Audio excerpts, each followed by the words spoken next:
barisan terdepan. Siapa yang paling depan, dia paling mendapat kemuliaan, keutamaan yang lebih dari saf kedua, saf ketiga. Dalilnya fastabiqul khairat, berlomba-lomba dalam kebaikan.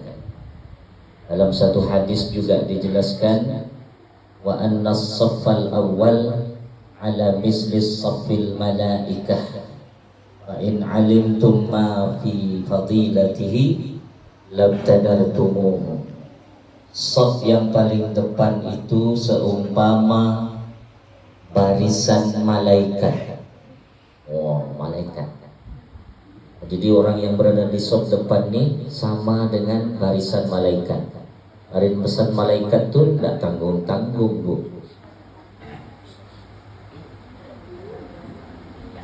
Tidak tanggung-tanggungnya apa?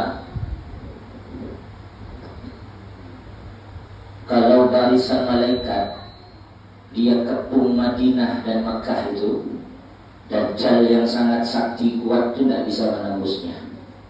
Itu barisan malaikat. Isinya tasbih, tahmid, tahlil dan takbir. Kalau antum sudah masuk barisan malaikat, itu artinya antum sudah dengan surga sangat dekat. Amin ya rabbal alamin.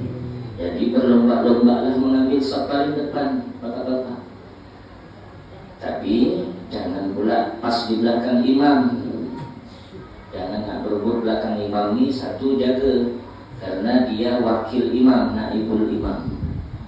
Kalau imam batal tengah sembahyang, entah terkejut ke entah apa ke, dia yang maju menggantikan. Jadi kalau wakil imam ni hurufnya, tajwidnya, Al-Qurannya, fiqihnya juga harus baik dan dalam. Nah, kami bisa ambil saf selainnya di depan, berebut-rebut. Jadi siapa dulu datang ke masjid, itu yang afdal. Sebaliknya, kalau saf ibu-ibu, kata Nabi, yang paling afdal yang paling belakang, bukan yang paling depan. Ya, Bu? Artinya daripada kosong depan Pak, belakang juga depan gimana? Ini jadi rapat PRT. Saya ngomong lagi. Rapat PRT gitu nanti. Paling afdal paling belakang. Kenapa? Karena fitnahnya lebih besar. Ya, Bu ya. Ibu-ibu tuh fitnahnya lebih besar. Kalau ibu-ibu paling depan, dikhawatirkan bertemu dengan bapak-bapak, paling dekat dengan bapak-bapak. Keluarlah buaya daunnya bapak-bapak nanti. Ini mulai nilai. Ini anak dari siapa ke? Ya, ini mak janjungannya ke. Hilang ke khusyuan, konsentrasi. Tujuan utamanya untuk ke masjid adalah ibadah.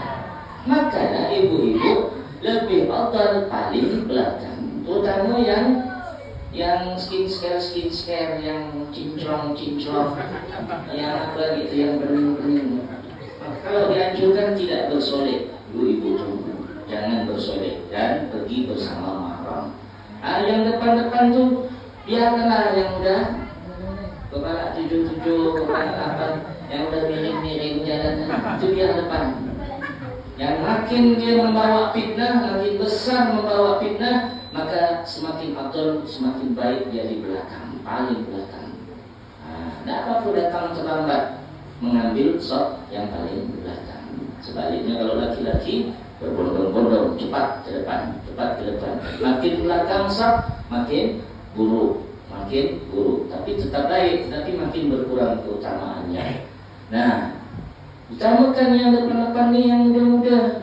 Bila perlu yang masih segar-segar. Biarkanlah yang dah tua-tua, yang dah tak ada nyawa lagi di belakang. Jadi tak kenyal lagi dah. Tengok yang ibu-ibu.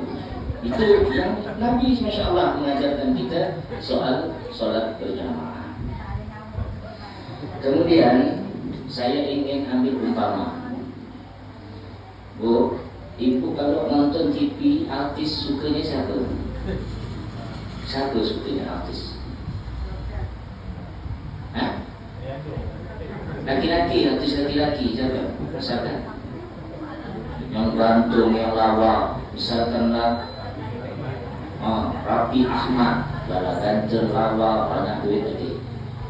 Suka ibu nontonnya. Kalau kita bapak-bapak nonton yang cantik-cantik artis, misalkan siapa? Saya tak apa lah nama artis. Siapa nama artis nama? Ayu Ting Ting. Ayu Ting Ting. Ini contoh. Kita suka Ayu Ting Ting.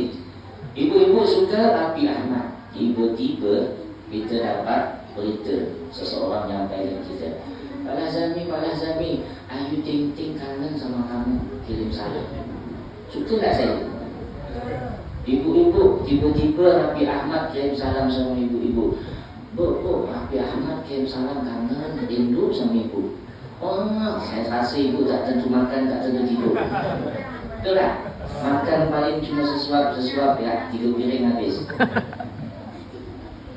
Sekarang, kalau orang yang kita inginkan, kita rindukan tu mengatakan rindu kepada kita yang kita suka, coba ada satu makhluk Allah yang mengatakan dia rindu kepada 4 hal.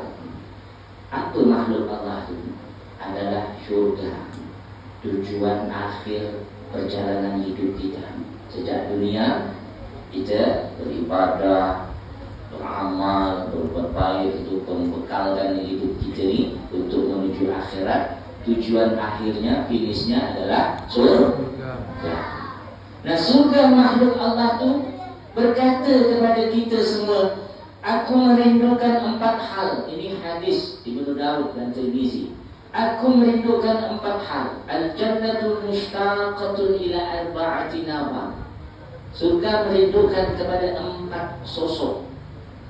Siapa sosoknya? Sosok pertama, talil Quran. Talil Quran, bukan talil kelayang, tapi talil Quran. Yang suka membaca Al-Quran. Tak usah lupa, tak usah jauh-jauh cari amalan, ada depan mata, baca Al-Quran. Baca agar kita masuk dalam kelompok yang dirindukan Al-Quran, dirindukan oleh syurga. Syurga rindu dengan pembaca Al-Quran. Yang kedua, hafizul lisan, yang menjaga mulutnya. Man kana yu'minu billahi wal yawmil akhir falyaqul khairan aw liyasmut. Orang yang beriman benar-benar kepada Allah dan hari akhir, dia hanya berkata yang bermanfaat, yang baik-baik. Dan kalaupun dia tidak ada perlu berkata, dia lebih baik diam. Nah, itu juga yang dirindukan oleh syurga. Membaca Quran, hafizul lisan. Kemudian wa mut'imul ji'an, yang memberi makan orang lapar.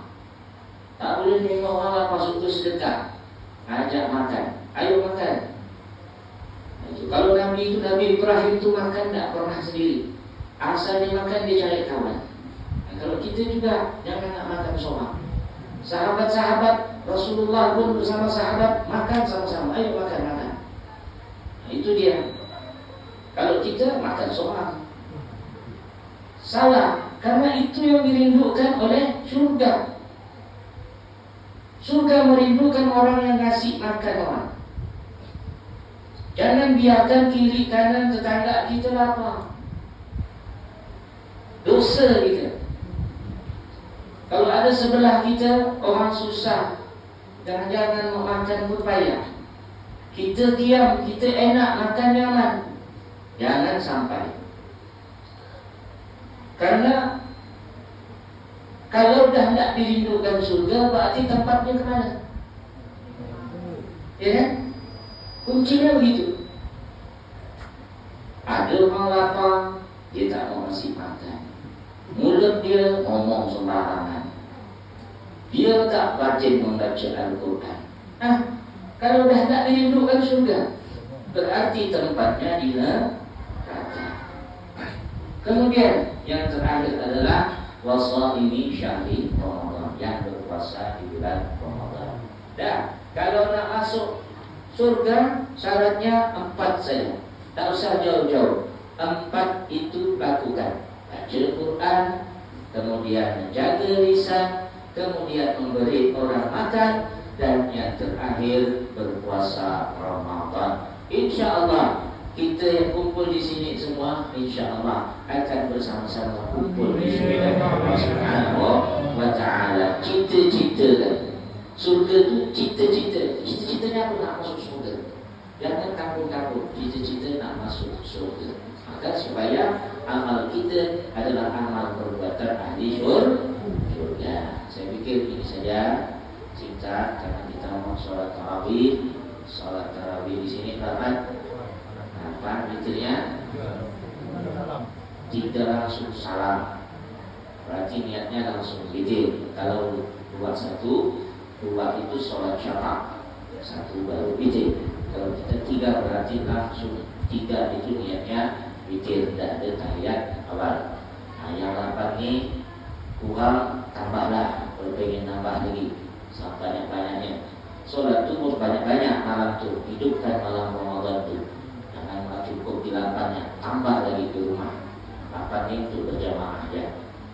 Bukan berarti mentok di 8. Nabi itu seberapa nampak para sahabat, tapi di rumah tidak berapa rakaat lagi Nabi sholat malamnya di bulan Ramadan. Nah, seperti itu.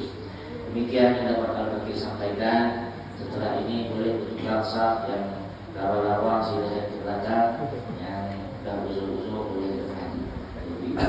Demikian, ada Allah ila siratal mustaqim. Assalamualaikum warahmatullahi wabarakatuh.